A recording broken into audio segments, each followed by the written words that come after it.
coucou, très chers Gémeaux, j'espère que vous allez bien. Je suis contente de vous retrouver pour ce tirage du mois de septembre. J'espère que vous avez passé un bel été, un beau mois d'août. Pas tiède le mois de septembre, les chers amis. On va aller dedans. Donc j'utilise le tarot des éléments et les 22 arcanes du tarot de Marseille pour compléter la lecture.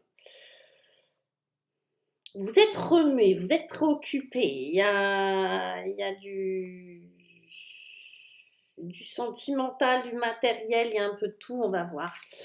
En tout cas, vous avez, hormis les arcanes du tarot de Marseille, avec le tarot des éléments, vous avez 3 arcanes majeures sur 4, dont un roi. Quatrième, c'est un roi. Donc, vous voyez l'intensité de la chose. Si vous ne l'apercevez pas, je vais vous expliquer. On commence avec l'empereur. Grand désir de contrôle, grand désir d'affirmer, grand désir de... Vous voyez, c'est le père, hein, donc on a cet arcane du patriarche, vous voyez, le père qui porte cet enfant sur les épaules, c'est quelqu'un qui porte, c'est quelqu'un qui porte beaucoup. Les Gémeaux, vous portez beaucoup sur ces débuts de septembre, vous avez les épaules pour, n'est-ce pas? Mais vous portez quand même beaucoup. Et vous êtes dans la rigueur, vous êtes comment on va dire ça? C'est pas de la rigidité, mais vous êtes dans cette espèce d'austérité presque. C'est comme s'il y avait une part de vous qui vivait ou qui avait besoin d'austérité, de contrôle, de cette image du patriarche. Je dis ça parce que derrière, j'ai mon ermite qui est là. Donc, il y a à la fois, oui, une notion de sagesse, mais c'est pas pump it up, hein. On n'est pas dans... on se marre pas toutes les 5 minutes, voyez. On est dans une espèce d'inertie, sans doute de crise intérieure, même si elle est légère, mais elle est quand même là. On est dans quelque chose de raisonné, de raisonnable. On met en place de nouveaux plans, on met en place de nouvelles règles du jeu. On sent qu'on a des responsabilités. On sent qu'il y a une notion effectivement...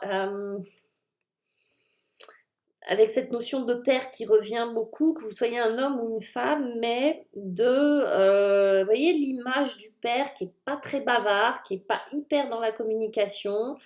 On sait qu'on peut compter sur lui, mais il est jamais là quand même. Vous voyez cette idée d'image un peu absente, un peu le père des années 50. Je sais pas pourquoi j'ai une image comme ça. Alors, je caricature, hein, évidemment, hein. Mais on a une idée de quelqu'un, ok, sur lequel on peut compter, mais auprès de qui on va pas forcément aller raconter tous ces petits secrets, tous ces petits bobos. Il y a une espèce d'austérité bienveillante sur vous, enfin en tout cas une part de vous. Il y a aussi une peur par rapport au bien matériel, donc on est dans la maîtrise, on veut calculer, on veut maîtriser tout ça. Relationnellement aussi, il peut y avoir des endroits où c'est un peu sec. Du coup, j'ai beaucoup de silence, j'ai beaucoup de mental, j'ai beaucoup cette espèce d'énergie très contrôlante parce qu'il y a besoin, vous voyez, il y a besoin d'être rassuré, il y a besoin d'être un peu dans le silence, il y a besoin d'être dans la maîtrise de ses émotions. Pourquoi on a ça? Ben parce qu'en face, mes chers amis, on a la mort.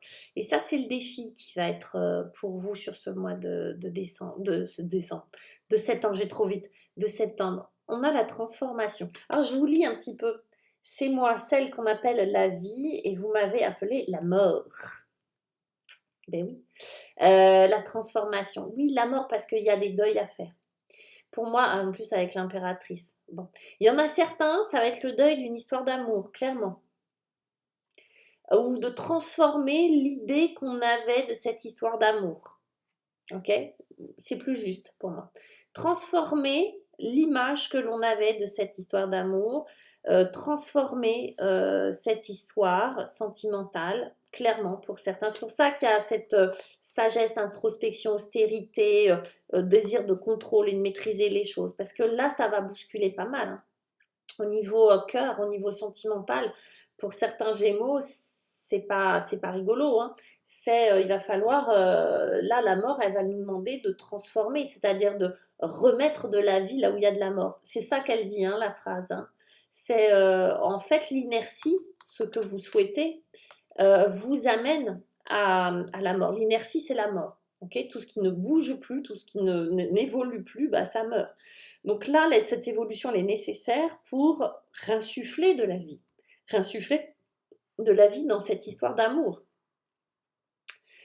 Si c'est pas une histoire d'amour, ça peut être une histoire aussi de financière, hein, matérielle, avec l'impératrice, hein. On est dans réinsuffler de l'énergie dans, dans la façon dont on a de se comporter avec le matériel, d'accord? Transformer notre façon de voir les choses, transformer notre façon d'être. Moi, je dirais que c'est transformer sa façon d'être avec tout ce qui va représenter et l'amour, et la fécondité, et l'abondance, la source. Vous voyez, on va pouvoir dire aussi le féminin, tout ce qui est créativité, tout ce qui permet d'engendrer quelque chose de positif. Ok. Donc là, il y a un gros challenge, hein. C'est transformer sa façon d'être avec soit l'autre. Alors l'impératrice, ça peut être un homme, hein, d'accord, hein, de l'énergie en tout cas, hein, mais d'être avec le féminin, d'être avec l'abondance, d'être avec le cercle vertueux de l'abondance. Ok. Là, il y a un changement de paradigme assez important. Et on le revoit parce que ce qui va vous aider, c'est le pendu. Alors même si vous ne l'aimez pas, sacrifice, en plus il y a écrit, ça ne nous aide pas à l'aimer, hein, le pendu. Ben non, c'est votre troisième arcane majeur. Vous l'avez souvent, hein, Gémeaux. C'est moi la connaissance de ma recherche. Yes. Vous voyez cet homme qui plonge la tête la première dans les eaux de ses émotions, encore une fois, puisque pour moi, on est plus des êtres d'émotion que des êtres, on va dire, intellectuels. Là, on plonge la tête la première dans le trou, là, hein, vous voyez, dans le puits. Tout à l'heure, on avait le puits, mais c'est ça, hein, dans le puits des eaux. Les eaux, c'est nos émotions. C'est-à-dire que le sacrifice, c'est savoir perdre pour gagner, dans ce sens-là. Savoir prendre le risque de perdre quelque chose ou quelqu'un pour gagner plus ou gagner différemment. Vous voyez, pour de nouveau réactiver cette abondance, de nouveau réactiver cette façon de recevoir. Je donne un exemple. Vous attendez le retour d'une personne ou que cette personne se réveille ou le changement d'une personne à vos côtés ou pas. On vous dit d'abandonner cette attente-là, qu'elle est vaine, en gros. Vous voyez que c'est pas de cette manière-là que ça va fonctionner. C'est en vous réinventant et en retournant à la source. Voilà, en plus, on a l'amoureux, choix amoureux, hein, d'accord. Mais c'est en retournant à la source et c'est en vous choisissant vous d'abord. C'est ce que vient nous dire l'amoureux. L'amoureux, c'est retrouver l'autre part de soi. C'est d'abord se choisir. L'amoureux, c'est quoi? C'est faire un choix. C'est faire un choix par rapport, alors, soit sentimental, soit par rapport à un chemin, quelque chose que l'on aime. C'est faire un choix. Après, c'est partagé. Mais d'abord, il faut faire un choix. Et ce choix-là, c'est faire le choix de s'aimer soi d'abord. Donc, c'est se choisir soi en premier. C'est pas facile comme démarche, surtout quand on pense que la solution, elle vient de l'extérieur ou d'une autre personne.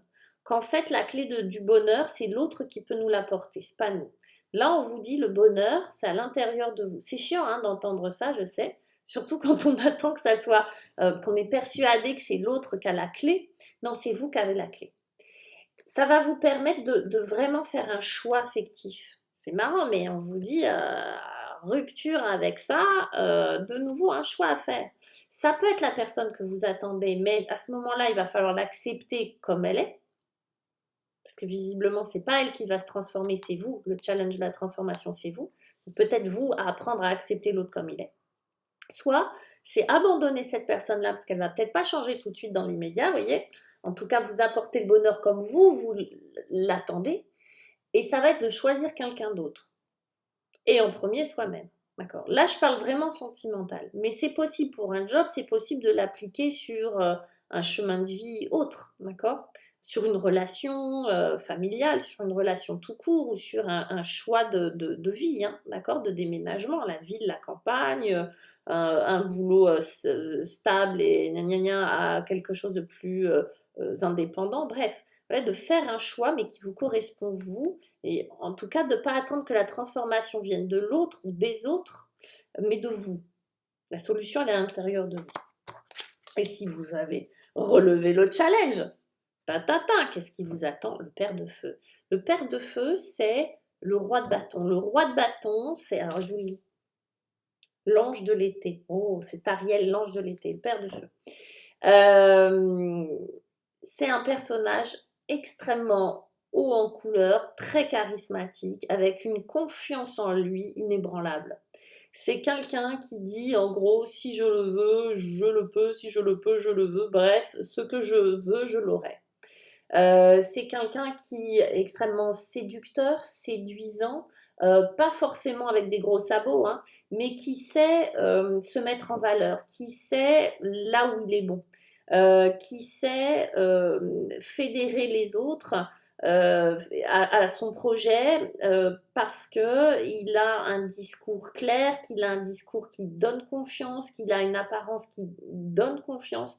Donc c'est vraiment le père de feu, il est dans une espèce de vitalité comme ça, c'est vraiment la vie, hein, quand on dit de choisir la vie, il y a un élément qui nous parle de ça, hein, c'est la vitalité, c'est les bâtons, c'est le feu, il va nous parler de passion, il va nous parler d'énergie vitale comme ça, extrêmement, de vibration extrêmement haute.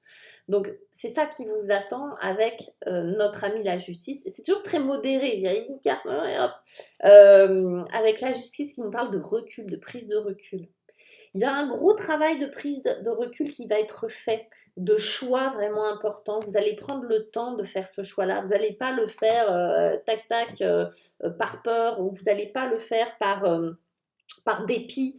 Vous allez le faire en toute connaissance de cause, en rentrant, en plongeant à l'intérieur de vous, en étant le plus honnête possible vis-à-vis de vous. Il y a vraiment une exploration intérieure hyper intéressante. Et je comprends que ça fasse peur, hein. C'est pas rigolo, hein.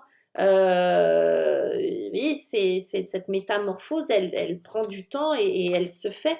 Pour moi, c'est possible que vous vous fassiez aider d'ailleurs, hein, parce que là, avec ça, on a vraiment l'idée de se faire aider, de partager son fardeau avec les autres, de partager ce que l'on ressent avec les autres, parce que ça aide d'avoir le regard des autres, ça aide pour prendre du recul, d'accord? Et la justice, elle va nous parler d'équilibre, elle va nous parler de prise de recul, elle va nous parler de voir les choses différemment, de trancher, de couper, encore une fois, comme la mort le demande, ce qui n'est plus bon, ce qui est pourri, ce qui n'est plus vivant dans votre vie pour pouvoir retrouver une harmonie, un équilibre, d'accord? Il est possible que pour certains, il y ait une attente administrative aussi, d'accord? Pour certains, il y a peut-être un divorce, un machin, quelque chose d'administratif qui est attendu, hein, qui va pouvoir vous redonner aussi confiance en vous. L'idée, c'est de retrouver ce panache, en fait, hein.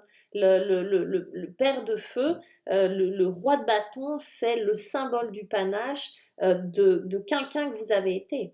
D'accord, de quelqu'un que vous avez été, mais qui a été un petit peu abîmé là, hein, vous avez été très tourmenté. Du coup, et je pense que c'est pour beaucoup d'entre vous, c'est par rapport à quelqu'un. Donc là, on retrouve, on est de nouveau juste vis-à-vis de soi-même.